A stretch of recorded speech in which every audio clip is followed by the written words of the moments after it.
दर्द देने वाले दवा बंटवाएं तो पुण्य होता है भिक्टरी विनायक, और ना इंसाफी करने वाले कानूनी सलाह दिलवाएं तो और जास्त पुण्य होता है। जो औरतें पहले समाज के हाथों मजबूर थीं, हमने उनके लिए इज्जत से जीने के नए रास्ते खोले हैं और उन्हें खोलने के वास्ते पैसे किस धर्मात्मा ने दिए हैं? जो इधर में पहले चकला खोले ले थे।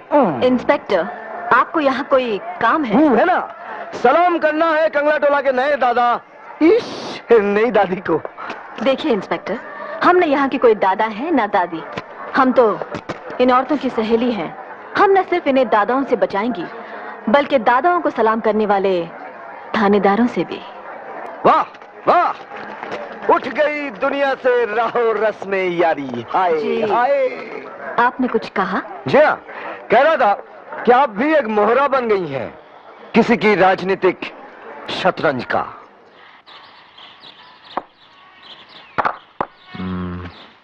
नमस्कार पुरुषोत्तम जी। आओ भवानी आओ। मंगल ने बताया कि आपने हमें याद किया है। भाई काम के वक्त काम के आदमी को ही याद किया जाता है। दरअसल हमें पार्टी के चुनाव प्रचार के लिए कोई काम का आदमी नहीं मिल रहा। तुम ये जिम्मेदारी संभाल लो। रामू जी साहब। जरा लाइब्रेरी में चाय रखवाना। अच्छा साहब। मैंने चरणदास से कहा है कि अगर हमारी पार्टी की सरकार बने तो तुम्हें समाज कल्याण मंत्री बनाए। लेकिन पुरुषोत्तम जी, हम किसी पार्टी या सरकार की नहीं, जनता की सेवा करना चाहते हैं। आओ भवानी, मैंने भी कभी किसी सरकारी गद्दी पर बैठना मंजूर नहीं किया। मेरे गुरुजी का कहना था कि सरकार से किसी भी तरह जुड़ना अपने हाथों में सोने की हथकड़ियां डलवा लेना है। आपके गुरु कौन थे? आपके गुरु? करमवीर गणेश दत्त जी। करमवीर गणेश दत्त जी आपके गुरु थे? थे और आज भी हैं।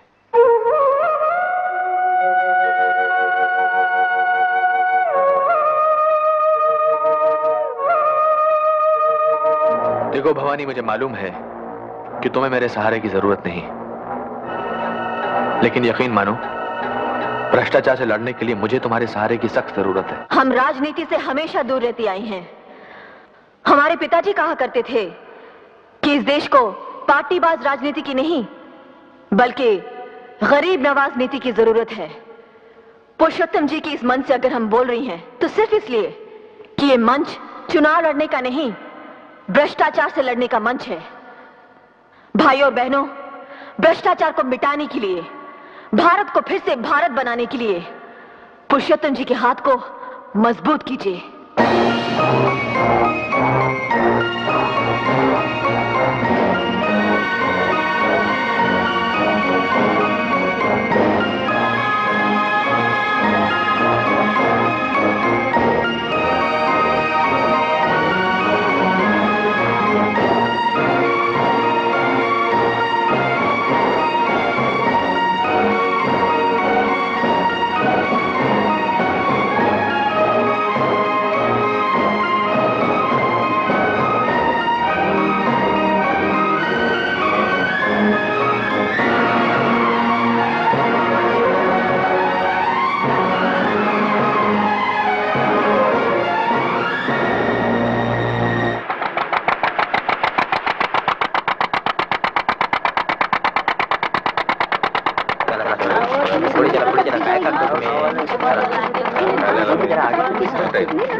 भवानी जी, आप क्या हुआ?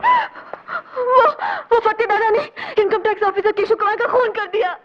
फतेह दादा ने? लेकिन वो तो हवालात में बंद है। हम इतना जानते कि खून उसी ने किया। लाश को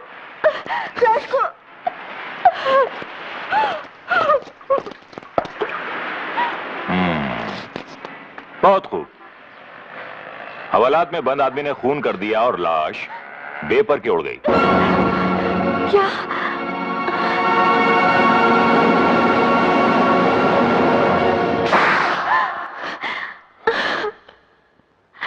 क्या ये सच नहीं है कि एक दिन सुधा ने अपने पति केशव के साथ आपको रंगे हाथों पकड़ा था? बोलिए बोलिए। नहीं नहीं नहीं, आप हमसे 100 बार पूछ चुके हैं और हम आपको 100 बार बता चुकी हैं कि सुधा को गलतफहमी हुई थी। गलतफहमी तो आपको हुई थी कि सुधा बेवकूफ है। नहीं नहीं,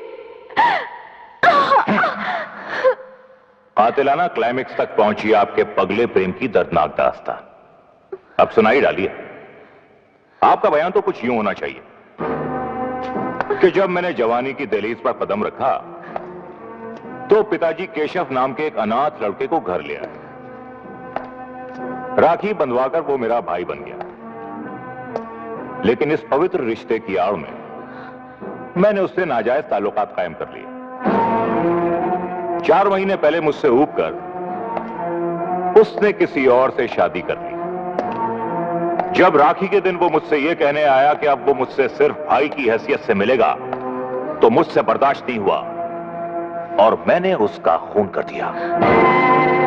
खून करने के बाद मैंने पूरी ऊंच नीच सोची और एक झूठी कहानी गढ़ी। एक प्राइवेट टैक्सी हायर की, उसकी लाश को टैक्सी में डाला और टैक्सी को डुबो दिया। ये सब झूठ है। प्राइवेट टैक्सी के मालिक और एक बछड़े के बयान से यह साबित होता है कि यह सब सच है।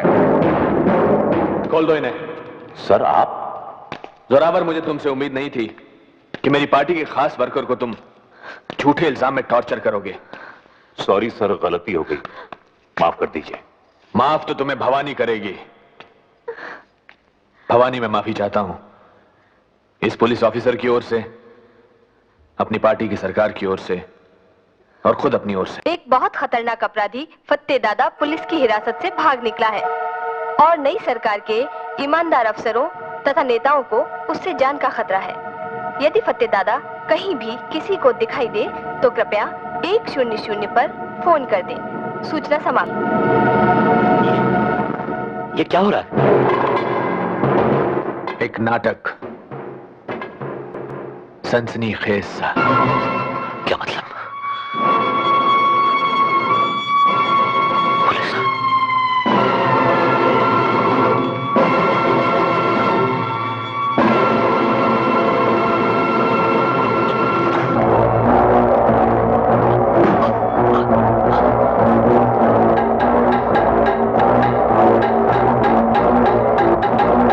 सुनो फतेह, दिलेर फतेह मौत को पीठ दिखाए ये अच्छा नहीं लगता।